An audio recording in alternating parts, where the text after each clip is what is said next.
Hello guys, and welcome to another bag centric video. In today's video I'm going to be talking you through all of the bags that I don't use for work, because I already have uploaded several videos where I share with you the best bags that I use for work, as well as the best bags that fit laptops that you can take with you to and from the office. And so today I thought I would delve into after hours territory. Now I've built up a pretty decent bag collection. I've been collecting designer handbags for over 10 years, and I would say that pre-pandemic the designer handbags that I had in my collection were very much skewed towards the bags that I could take with me to work. Whereas now I would say that I rely a lot more on my smaller bags, my runaround bags, because I'm now heading into the office probably a few days a week at most because I'm working hybrid. And so I'm not really relying on my big heavy totes as much as I used to. Hence the family of bags that I've built up behind me. Now I've got 10 bags and they come from a variety of different price points, from the very affordable high street side of the spectrum all the way to the luxy, bougie, luxe of the luxe side of things. Probably a little bit too luxe for my current vibe, but I'll get to that topic when I start talking about that particular bag. Now the only off-duty bags that I haven't included in this video are the ones that I use when I do my outdoorsy things and when I go hiking. They have been excluded from this lineup, but apart from that, everything else is covered. It's all there. Now, as I talk through each of the bags, I'm going to address all of the important and essential things that I think that you should know before buying a bag. So things like price, wearability, how I've gotten along with the bag, as well as weight, which isn't as important a consideration for a smaller sort of runaround type bag, but I think that there are a lot of you out there that still factor this information in. And it's probably worthwhile knowing too, because it would be disappointing if you were to buy a small bag and it be the weight of a boulder and it can only really fit your phone. That would be rather counterproductive. I normally go in ascending price order with these types of bag roundup videos, and so I'm not going to set about rocking the boat now. I'm going to stick with the program. Before I delve into each of the bags, let's do a quick roll call.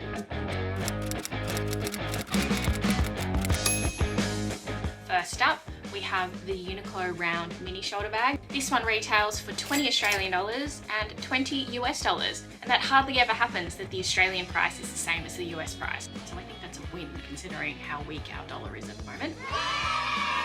Next up, we've got the Patagonia ultralight hip pack. This one retails for roughly 50 Australian dollars and around 35 US dollars. Moving a little further along the price scale now, I've got my classic shoulder bag. This is from the Curated. This one retails for 450 Australian dollars and 325 US dollars. Next up, I've got the Polene Numero Nerf bag. This one is the number 9 bag from their collection, which I have in the mini size. This one retails for 550 Australian dollars and 420 US dollars. Next up, I have the Nano bag, and this is by an Italian label called Boldrini Selleria. This bag retails for 495 US dollars, and in today's exchange rate, roughly 750 Australian. We have the Senreve Aria bag. This bag retails for 495 US dollars and 820 Australian dollars. Now we're in luxury land, and I've got my Celine Trio bag here, which has sadly been discontinued. This bag I bought about 8 years ago for 1,000 Australian dollars. The last time it was available in the Celine boutique, I think it was for sale for roughly 1,600. So you can still get these pre-loved though for roughly half that price. Next we have the Celine Nano Luggage Tote, which was an absolute score for me on the pre-loved market. The price I paid for the bag plus the price I paid for it to be rejuvenated at a bag spa totaled roughly 900 Australian dollars. I've popped it here on the price scale because it retails new for 3,700 Australian dollars. Next up, I've got one of my most prized possessions at the moment. This is my Gucci Horsebit 1955 bag. This one retails for 5,030 Australian dollars and roughly 3,250 US dollars. And to cap off this roll call, we have quite possibly the most ludicrously priced bag in my collection, and that is the Celine Medium Classic Flap. In today's pricing, buying it new, it is I think 15,000 Australian dollars, which is insane in the membrane. Who would have thought? Not me. I have mixed feelings about this bag, but I will talk about it when I get to that point in the video. Okay, so let's get into the nitty-gritty.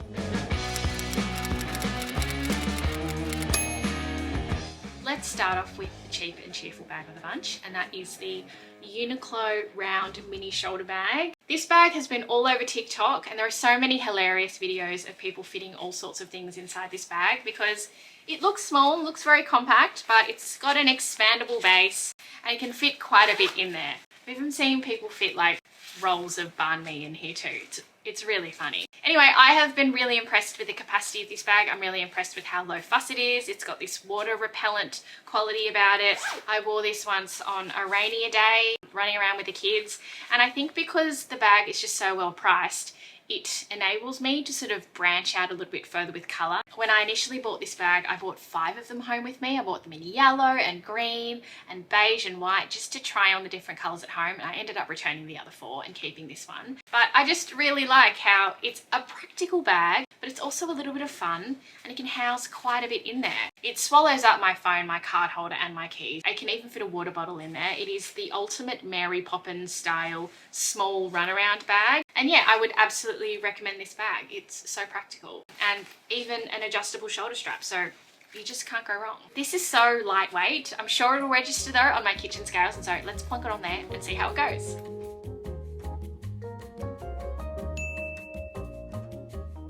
Next up in that same sort of functional, practical category, we have the Patagonia Ultralight Hip Pack, which is a bag that I've had now for several months and I really, really love it. I use it a lot when I'm off duty or running after the kids or dropping them off at daycare in the morning and things like that. It is very compact, but it fits all my essentials: my phone, my keys, my wallet, my AirPods, even a little shopping bag so that I can go to the supermarket in the morning. It is just a very practical bag. It even folds in on itself and stores a lot more compact if you are ultralight backpacking or ultralight traveling and you are short on space, and so they've even thought about it from that context. And it has sort of a padded section at the back here, so it's really comfortable when worn. Obviously it's meant to be like a hip pack, like a bum bag, but I wear it on the shoulder just because it's just a lot more comfortable that way. And the straps are all adjustable. It's just a really smart looking bag, very comfortable. Now colour wise, I obviously went with practical black, but if I had my time again, I probably would have gone for a brighter colour. Like they've got this blue and yellow one at the moment. So many fun bright colours, very United colours of Benetton back in the 90s. I had one of those bum bags as well growing up as a kid. I would have probably gone for one of those if it was available. It just wasn't available at the time, only the black was. Out of all of the bags that I have here just lined up, this is my most used bag at the moment. Cost per wear of this one is very, very low. It is an incredibly practical bag.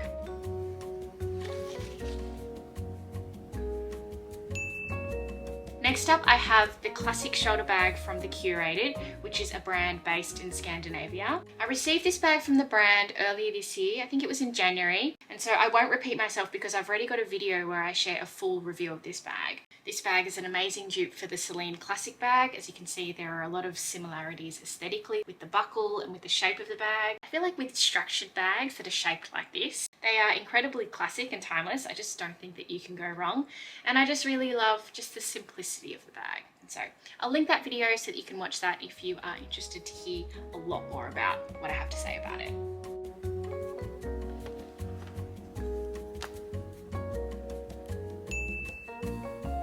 Next up, we have a very exciting addition. This is one of the newer bags to my collection, the Polene Numero Nerf bag in the mini size. I haven't mentioned this bag on my channel before because I only received it a few weeks ago from the brand, and I just think it is the cutest bag ever. It's my little soup dumpling bag, my little Xiaolong Bao bag, and it is just so cute. Meanwhile, first impressions, the leather is incredible quality, very durable, but very soft. I don't know whether you're familiar with a particular Instagrammer. He's like an expert in leather, and he pulls apart all of the different designer handbags and he assesses the price of the leather and how much it would cost in terms of craftsmanship. And the Polene bag, he highly recommends. Polene has been on my radar for a long time. A lot of you have also asked for me to share my views on Polene. Now that I have one of their bags, I will do so once I have had a chance to use this a lot more. But first impressions and a lot of the reading that I've done about the bag are all very positive. Now, I opted for a smaller bag because I wanted something that I would be able to reach for more often considering my lifestyle at the moment. Before I chose this bag, I did a lot of research and I read a lot of reviews, and one of the main criticisms about this bag was the fact that it's got a small opening. It can be tricky to get your things in and out of the bag. And I went in knowing that the bag has a tricky opening. I haven't really been too fussed with it. I think it would probably matter if the bag was a lot bigger, but considering the size of the bag, the fact that it's just this cute mini size, it doesn't really bother me, to be honest. I got this in the taupe colour, which I think is just beautiful. Polene is a French brand, but all their bags are made in Spain. I'm just going to hold this one up close so that you can see the quality of the leather. It's really soft and pebbly to the touch, but it's really quite structured, so there's no issue there with it holding its shape. It's just a sign that it's just a very well made bag. And yeah, I mean, the branding is really quite minimal. I'm looking forward to sharing my comprehensive thoughts about this bag once I've had a chance to use it a lot more. Just in terms of how I wear it, it comes with this crossbody strap, which is adjustable. And so I wear it typically crossbody, but I also hold it as a top handle bag as well. And you can adjust it so that it can sit sort of on one side if you want to be a little bit more dainty, if you want to be a bit more practical. I am well impressed with the bag. And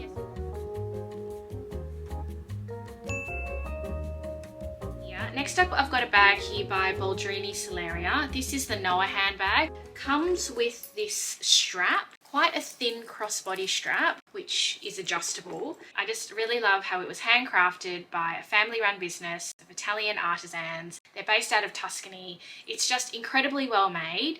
I love that it can be worn in several different ways. I received this bag when I was doing some work with Murta, which was sort of like the Farfetch for Italian handcrafted things. I don't think that Boldrini Selleria are listed on Murta anymore. I think you can go directly to Boldrini's website and you can pick up this bag. I have made quite good use out of this, though I admit I haven't reached for it recently, but I really love that it's part of my collection. It's really well compartmentalized as well. Very similar to the Tory Birch Perry Tote, just in mini form. It's got a zipped compartment in the middle and then 2 compartments on the side. Yeah, it's just a really lovely bag and incredible quality.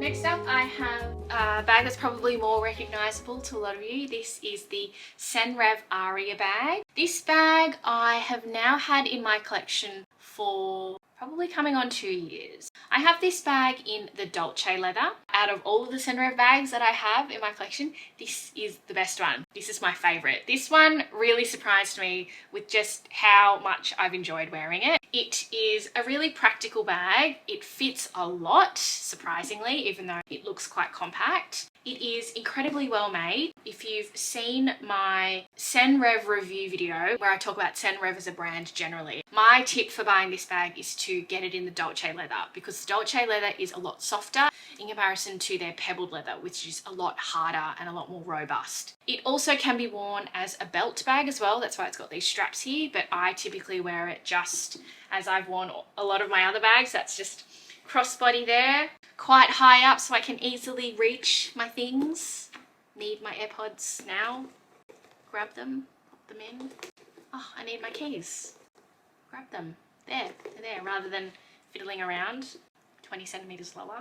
Anyway, that's just how I like it. Everything's just like on my person, very close to me, and so I just find it all very comfortable. I do have a link that you can use where you can shop and you can get $50 US off automatically at checkout, and so I will link that down below. But I would recommend that if you are interested in this bag, that you watch my review video, because I talk about pros and cons of Senreve bags. This one comes out on top. This one is an excellent bag. I talk about Senreve generally though, which I think is just useful to know if you are interested in the brand. But yeah, this bag is, in my opinion, the best bag from the brand. Let's weigh it.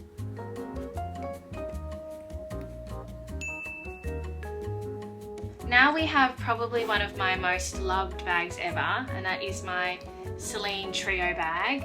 This is the small trio. The larger trio is probably around that big, which probably means nothing to you with me doing that. I'll pop the dimensions up. It's not available anymore, but it is available on the pre-loved market. I have this one in the smooth calf skin, and there are a few scratches or a few little picky bits.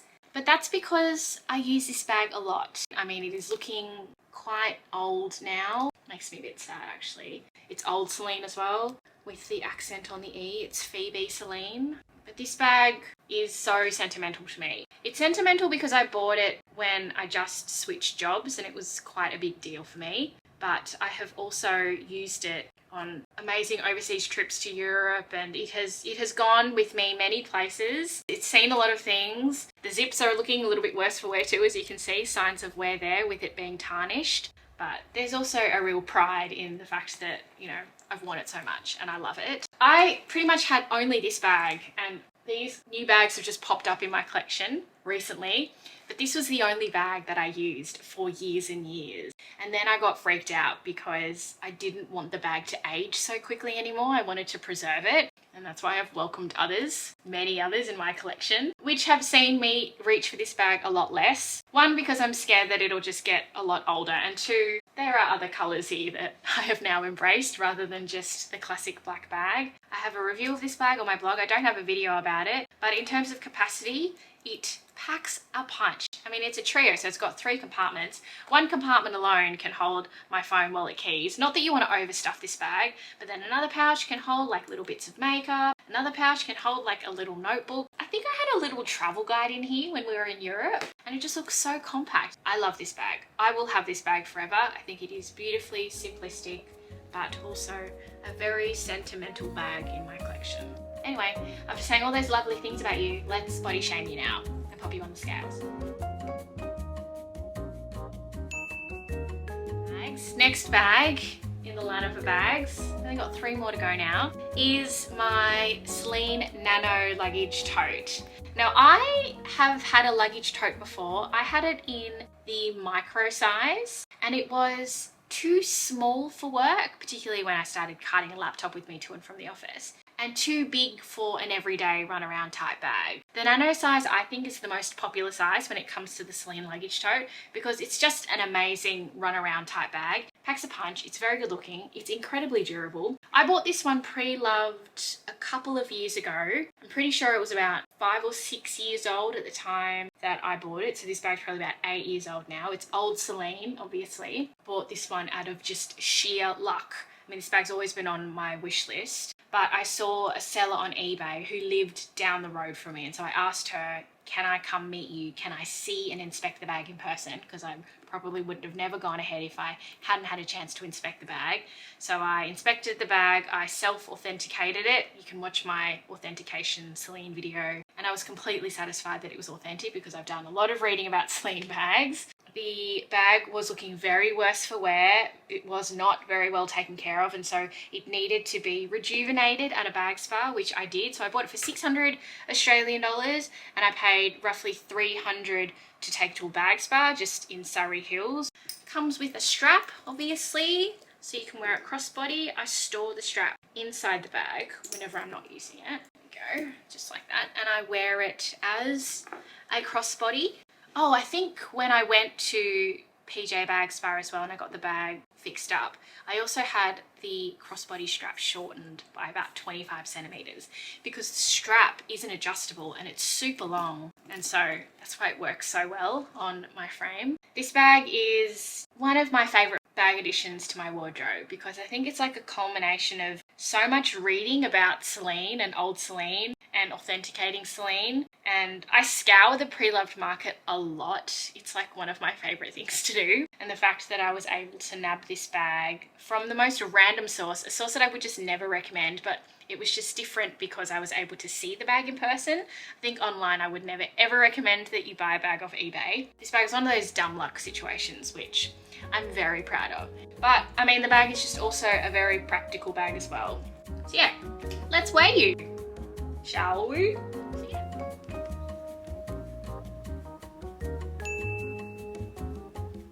And oh gosh, I love this bag. If you follow me over on Instagram, then you will know how much I'm in love with this bag. It represents a lot. It's already very sentimental to me. I love it so much. Anyway, this is one of the newer additions to my wardrobe. At the time that I'm filming this is 2 weeks old.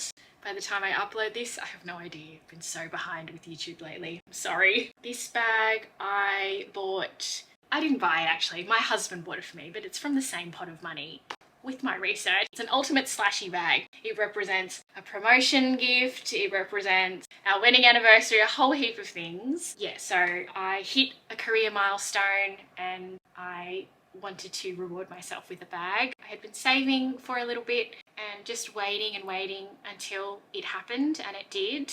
A long time in the making. And so this bag represents a lot of personal growth as well as a lot of prettiness aesthetically. Don't think you want to hear about the career stuff, so I'm just going to talk about the bag itself. It's just a beautiful bag. It is the Gucci Horsebit 1955 bag. This is a reissue from, oh, something's on the back.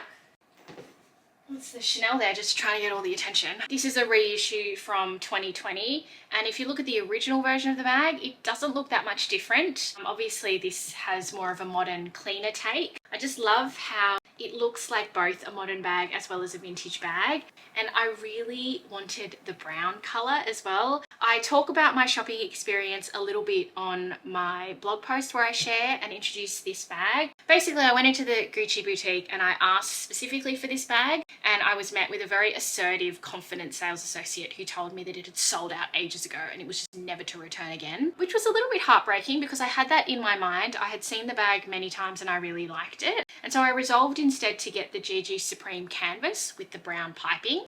Wanted to have a think about it, went home, did some research. Lo and behold, I find this bag online for sale in like 2 places, both the Gucci boutique as well as Net-a-Porter. And so I very quickly sent the link to my husband, explained to him the whole like customer service experience, which I never am impressed with in store, by the way. I just much prefer buying things online. Bought it, received it. I waited a little bit to unbox this as well. Total delayed gratification I had to practice because my husband was away for work. I received it, I think, on the Tuesday and I opened it on the Saturday. So it's just sitting there unboxed for 5 days, but it was so totally worth it. I'm so happy with this bag. A few things as well in terms of like usability. It's really easy to use because there's no fiddly closure and then it slots back in just like that. There's no buckles and it fits quite a bit. As you can see, I really only use this main compartment to hold my things. I haven't really used it that much. I will share a review once I have a chance to use it more. But I think the entire Horsebit line of bags are just a beautiful range. I think that they're really classic. I am really enjoying wearing the bag on my shoulder. I thought that it would be more of a crossbody bag, but on the shoulder it stays. I thought that it would just come off, but I actually find it more comfortable wearing it on the shoulder. But you can wear it crossbody, you can adjust this strap, so there is versatility there in terms of how you want to wear it. Anyway, I'm gonna weigh this bag and totally rambling. I'm going to shut up now. I'm going to plonk it on some scales and then share with you the result.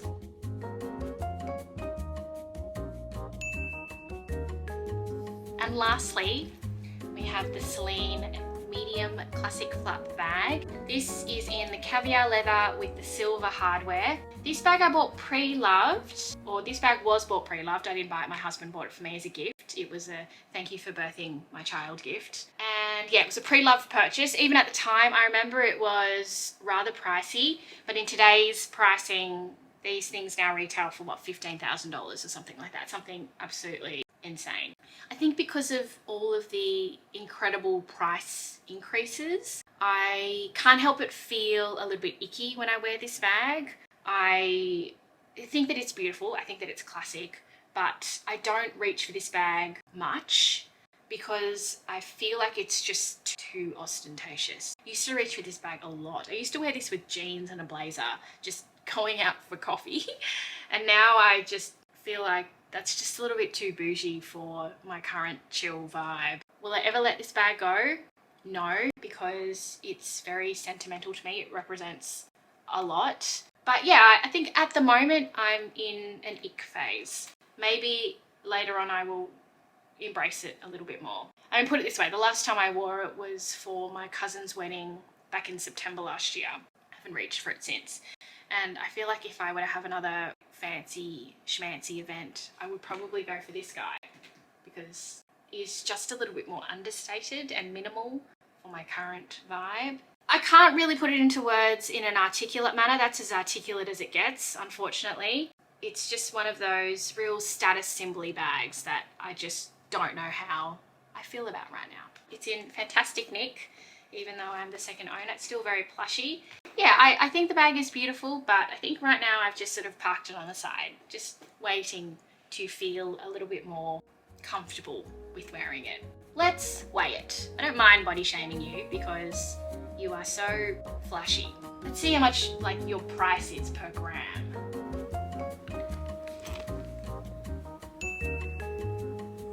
Anyway, thank you so much for watching. I hope you found this roundup of all of the non-office bags that I use to be helpful. Let me know if you have any questions about them as well. I can answer them in the comment section below. I will link all of the videos where I've done specific reviews of the bag in the description section so that you can have more of a watch of those and delve deeper where I have delved deeper for you. In the meantime, if you like this video, then let me know by hitting that thumbs up button and by subscribing to my channel if you want to see more videos like this.